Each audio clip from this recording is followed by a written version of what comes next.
Orta yürüme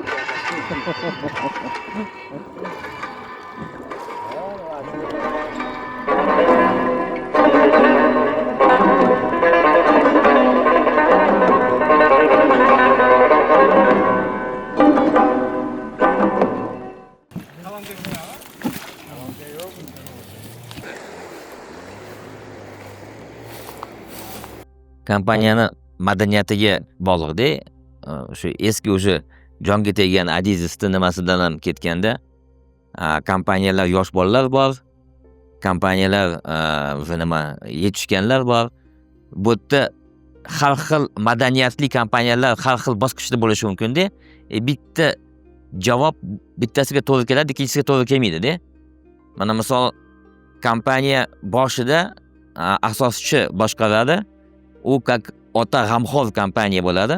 Hamma narsalarni u yechgandan keyin u farmoyish va buyruqlar orqali boshqaradigan kompaniyalar. Farmoyish va buyruqlar bilan boshqaradigan kompaniyada hech qanaqa karyera qilib olmaydi. Bu kompaniyaga бесполезно top menejerni olish. Sразу konfliktga tushadi ota g'amxo'r bilan. Bu kompaniyada hammasi buyruqlarni va farmoyishlarni bajarishga o'rgangan. Chunki eng katta klientlar, kimdan sotib olish, kimga sotish, qaysi tarzda kimga qanaqa chegirma berish asoschi hal qiladi. Qolganlari bu protsessniy odamlar. Buxgalter, yurist, shot fakturani qil, buni olib borib ber, uni olib kel, unga qil, bunga nasiyaga ber. Ikkinchi bosqichda kompaniyalar agarda bu qolib ketmasa, keyingi bosqich bu qoidalar kompaniyasiga kiradi. Вот o'sha qoidali kompaniyalarda qanaqadir top menejer olsa bo'ladi, to protsessniy top menejerlar. Ular mana bizani KPI, mana bizada jarayon, mana sotib olish, mana sotish, mana chegirmalar berish, bu kompaniya ketadi, bu yerda bo'lishi mumkin. Men ishlagan kompaniya SAP bu kompaniya достижений. U yerda challenge'li odamlarni olishadi. Terib, ularda KPI emas, OKR, ya'ni anaqa MBO, Management by Object, yillik Everestga chiqish kerak hammasi. Faqat Everestga chiqadiganlarni olishadi. U yerda pastdan chopiladi. Если не перформишь, ya'ni nima o'zbek tilida? Natija. O'zidan o'smasa постоянно, pastdagilar ishda normalniy anaqa qilsa ham chopiladi. Просто pastdagilar chopiladi, tepadagilar rag'batlantiradi. No bunaqa вечный гонка charchashga olib keladi. Выгорание degan so'z bor. SAPdagi kompaniyalarda o'zi sikl odamlarda 5-7 yil. Keyin ham pul yaxshi ishlab oladi. Уже 2-3 marta mana Everestga chiqmasangiz chopilasiz-da. Yugurib, plan перевыполнить qilmasangiz, уже stres выгорание bo'lib ma'no qolmaydi. Chunki siz dacha unaqa qilib oldingiz, hammaga doказать qilib berdingiz, уже nima qolmaydi. A za что menga yana bitta million deysiz-da, keyin nima qilasiz? Lekin sizni o'rningizga voucherlar kelaveradi, yangi. Yangi qon keladi. Endi u yerda уже korporativniy HR shunaqa qilingan katalist degan programma bor. Katalizator, ya'ni siz o'smoqchimisiz? 5-6 ta odamning ichida 2 tani belgilab qo'yishingiz kerak. Meni o'rnimga bular meni o'rnimga bosoladi. Bularga HR управленческий навык, ya'ni management programmalarni beradi. Oddiy sales. Ikkinchi bosqich bo'lishi, ikkalasiga sales programmadan tashqari odamlarni boshqarish model. Mana shu ikkitasi boshqaradi. Agarda siz buni ko'rsatib qo'ymasangiz, bular management sizni bosa olish darajaga yetmasa, siz tepaga keta olmaysiz, blokka tushasiz. Ya'ni O'zbekiston madaniyatida siz tepaga chiqasiz, moyillik ko'rsatsangiz, xo'jayinga yoqsangiz, tepadagiga. SAPdaqada siz tepaga ko'tarilasiz, когда siz pastdagilarni o'stirasiz. Bu ikkita madaniyat. Birinchi madaniyatda men tupoylarni olaman, zato shef uchun men aqlliman. Mendan tashqari hech kim yo'q. Поэтому я герой. Ko'ryapsizmi? Hammasi tupoy bilan. Nima qilay? Kimga qoldiraman mana? Anaqa.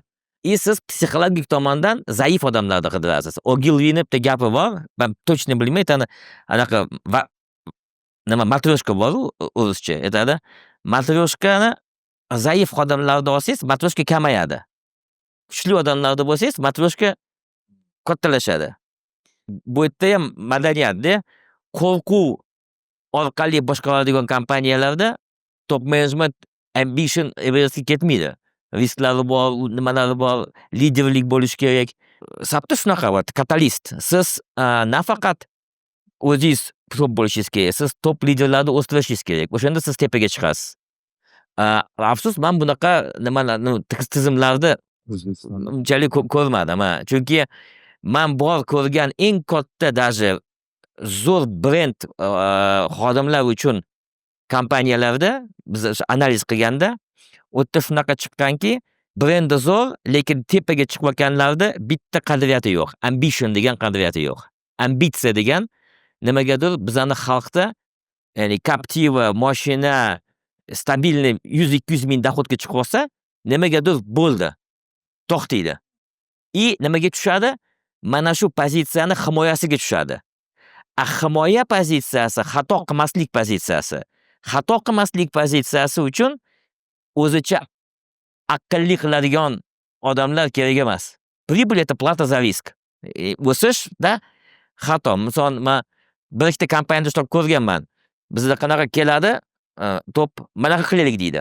Bitta tuppoy savol bor, который anaqa chet elda yo'q, bizda bor.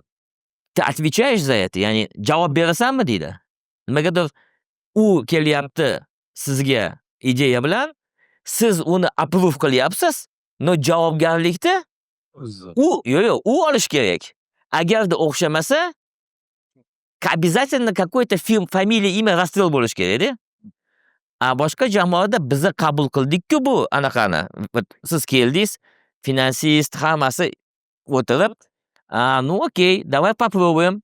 Коллективное Решение это коллективно приняли, но если неудача, то u chopiladi nimagadir. Siz emas, boshqalar yoki pромолчать qilganlar emas-da. Mana shunaqa nimalarda ko'rganman shu различияlarda. O'zimda esa men shunaqa dangasaman, что если бы я не брал людей anaqa лучше меня, вообще давно нищеброд bo'lardim, taksistlik qilib yurardim-da. Taksist qildi. Men dangasaligim nima bo'lib keladi? Odamlarda Dalivoyga mana hozir u 25% oldi. Bizani top kontaktda unga opsion va'da qilingan. Shunga yetdi, что top menejer bizlar bilan barabar do'lada. Вообще startaplar qilsangiz, startaplarda investor har doim 30%, jamoa 70%. Bu yerda psixologik tomondan men 100% ko'ryapman. O'zbeklar pul tikayotganda 50 kamidi. Nimaga? Aqlli zo'r anaga bolalarga, jamoaga nimagadir u minoritariy bo'lgisi yo'q-da.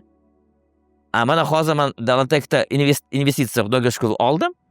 Birinchi investorda aytgan gapi qarab, nimaga lazizda 70%? İşte qisqilyapti-ku. Давай, короче, anaqa, двигайся. Sanda 30 dollarda anaqa. Biza o'shanda pul tikamiz. Bu to'g'ri pozitsiya. Touchable business bo'lsa, sizda stavod bo'lsangiz, nimaga siz bo'lishingiz kerak? Siz asset sizniki, производство sizniki. IT biznesga ketsangiz, kod, u juda ko'p narsalar sizga bog'liq emas-da. Jamoaga anaga bermasangiz, anaqa dollarni ko'paymasa, chunki u scalable biznesda sizni 70%, 30, 10% bo'lsa ham muvaffaqiyatga erishsa, u 100 barobar ko'proq bo'lishi kerak. Biz обсуждаем oddiy savol anaqa, no javob bo'lishi mumkin emas. Qanaqa madaniyat har xil, stadiya kompaniyaki har xil. O'zbekistonda yana bitta muammo, nihoyatda перегретый oylik bo'yicha. Mana realni hozir SAP qidiryapti. Lazizlar, SAPga moyil bo'lgan odamlar 15 dan kabiga gaplashmayapti-da. Bu bolalar hech kim stолько не стоит. Bor chet elda 15 ni olib ko'r. Hayotda senga shuncha to'lashmaydi. Rossiyadan olib kelsa, madaniyatga to'g'ri kelmaydi, performans qilmaydi. Shunaqa nimagadir to'poylar ko'pligiga sal aqlli qilib qo'ysa, yana ishdan ishga o'sib, juda ham yomon ahvol bizani shu iqtisodiyot biznes uchun judayam g'o'ddaygan top menejerlarda. Judayam o'zini sotishga, anaqa o'sha reально bunga qarasangiz, uyi bor, mashinasi bor, passivniy doxod unaqasi bor. Qanaqasiga top menejer bo'ladi? Och emas-ku. Ambitsiyasi yo'q. Lekin olishga majburmiz. Chunki uni tipa tajribasi bor. Bu savolga javob menda yo'q. Bilmayman nimaga unaqa.